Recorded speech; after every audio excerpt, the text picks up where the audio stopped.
Hey, what is going on, guys? Peanut here, and welcome back to another Clash Royale video. Today, we are going to be talking about the Night Witch and the Night Witch only, because this weekend is all about the Night Witch, and it's released in the upcoming week. I will be showing different replays throughout my Night Witch challenge, and hopefully my 12-win replay as well, and me obtaining the Night Witch into this video. Now, the Night Witch is a legendary 4-cost card that is pretty special in terms of, and pretty unique in terms of its capabilities and potential to fit into the meta.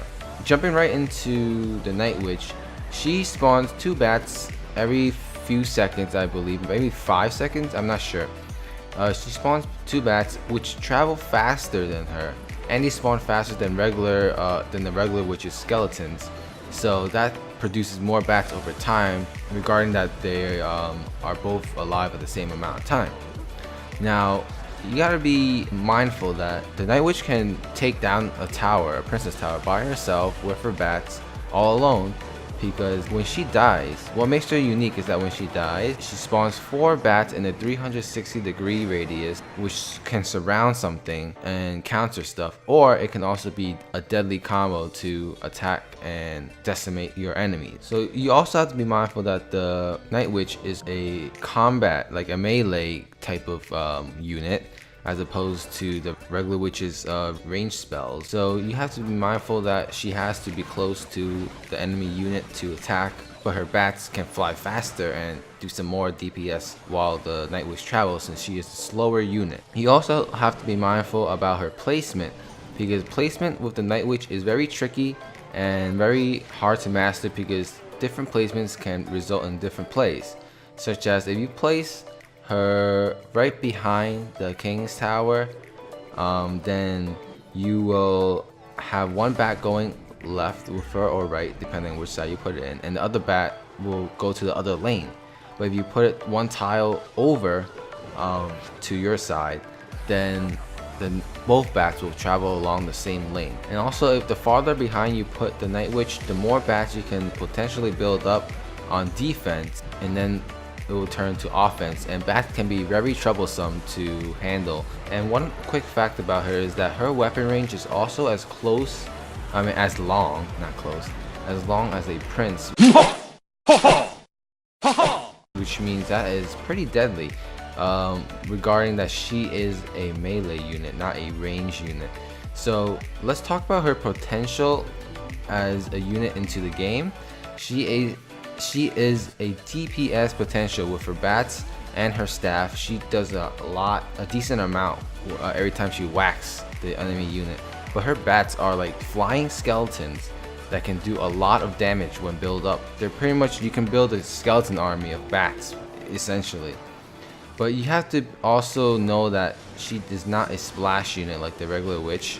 She can only hit 1 at a time, so she can be countered by smaller units that cannot die by bats by 1 hit.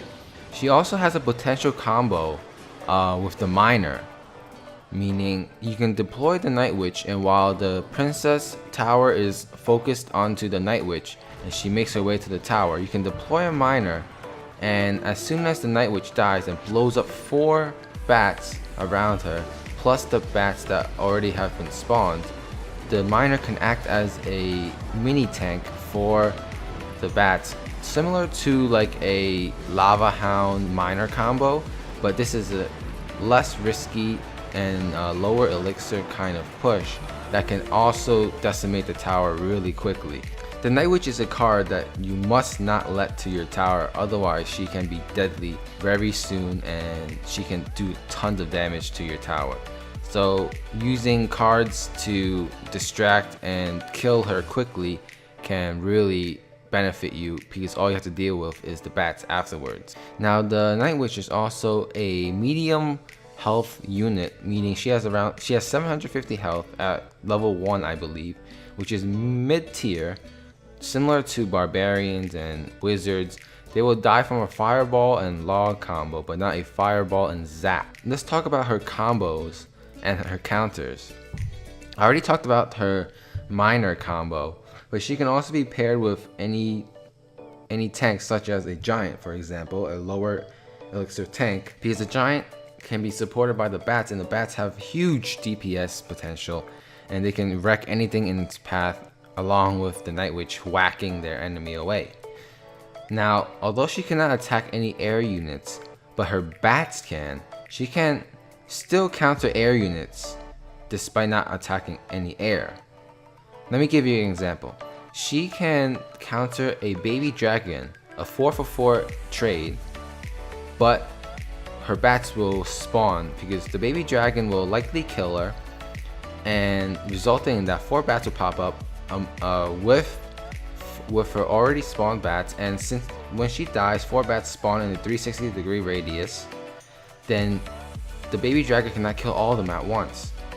They spread out so that the splash units will not kill all 4 at once. Now another a counter to the Night Witch, her best counter, which would be the Executioner, due to him just throwing his axe and destroying the bats at all costs. Because it's one hit, they're pretty much like skeletons. He can shred through the Night Witch's bats really easily and kill her as fast as possible. Now, although Executioner would be the ideal best counter, Lightning can also be, since it is a medium health unit, the Lightning can also be used as a card that can kill her in one shot, meaning you might want to have some third party into the Lightning range, because it's a 6 elixir for 4 elixir, disregarding the bats coming out, right? But the Lightning can zap the tower and the Night Witch, which is kind of a good trade, but you might want to result in a separate third unit that can also be caught into the Lightning, which would be very valuable, and as OJ says it, positive elixir trade. Other lower tier counters to the Night Witch would be an Ice Golem that can kite the Night Witch to the other lane, and having both towers attacking the Night Witch and killing it really easily. And I don't think that it will have any damage to your towers when she explodes in the bats, or the bats attacking the Ice Golem, because the Ice Golem will kill the bats just like it will kill skeleton. And even lower tiers would probably be the witch herself. It could be a tombstone, even minions. Regular minions will do the job. But Fireball and Log is 2 spells that you might want to invest if there's a clump of units together. I don't think that a Fireball and a Log would justify enough just to kill the Night Witch if you take damage on the tower. I don't think that will be a good trade, because you're down 2 spells that can be useful for other situations. Now, to sum up everything, I think the Night Witch will have a great potential to this game, and when she is further introduced into this game and people find more and more combos, she will be a very, very hard card to deal with, and a very deadly combo with any other tank, or as I said before, a miner.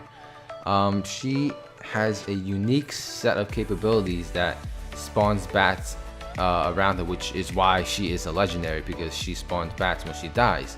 So it's basically getting more bats for, however, she is a walking tombstone essentially, because the bats are like skeletons, but they do die from zap and any small, one hit. Bats do die from towers in one hit.